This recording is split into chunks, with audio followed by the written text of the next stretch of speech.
President Trump is halfway through his stay at his private resort in Florida. He's been keeping tabs on Washington, getting in a Twitter spat with House Speaker Nancy Pelosi as she holds on to those articles of impeachment. Correspondent Rich Edson is down in West Palm Beach following the president, where Mr. Trump is targeting a familiar foe. Good evening, Rich. Yeah, good evening, Mike. And President Trump says Speaker Pelosi should focus on homelessness in California. As the president is about at the midway point of 2 weeks here in Florida, he has an uncertain impeachment future ahead. Speaker Pelosi says after weeks of hearings and impeachment testimony, quote, "The facts are clear and every witness told the same story. Despite the president's attempts to cover it up, President Trump abused his power for his own personal gain. Hashtag defend our democracy." The impasse is unbroken. Speaker Pelosi still has not said she will send to the Senate the articles of impeachment the House passed before adjourning for winter recess. By withholding them from the Senate, she's leaving in limbo when or if a Senate trial will begin.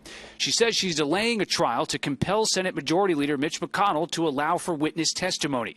Democrats say the White House is stonewalling, and if the president and administration officials did nothing wrong in suspending aid to Ukraine, they should have no problem testifying about it. It would be unprecedented for the United States Senate in an impeachment trial that will decide on whether the president is convicted and removed from office, to not hear any witnesses. Andrew Johnson's impeachment, 41 witnesses. President Clinton's impeachment, 3 witnesses. Republicans say the Speaker and House Democrats rushed to impeach the president, and that their delay tactic is the latest proof that this is a political charade. She's currently holding a live grenade. They have pulled the pin out in impeachment. She's got it in her hand, and she frankly doesn't know what to do with it. There are not 2/3 of the senators willing to convict and remove the president. And as a consequence, and in an election year, for crying out loud, so as a consequence, we all know how this ends. Yesterday, President Trump complained that impeachment was a distraction, making dealing with foreign leaders more difficult. Today, another foreign policy dispute emerged.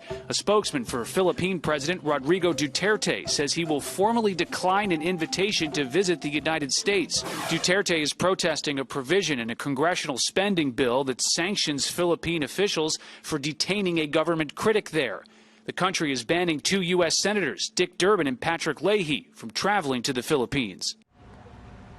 The Philippine government also says it could require Americans to obtain a visa to travel to the Philippines, making it more difficult for Americans to visit.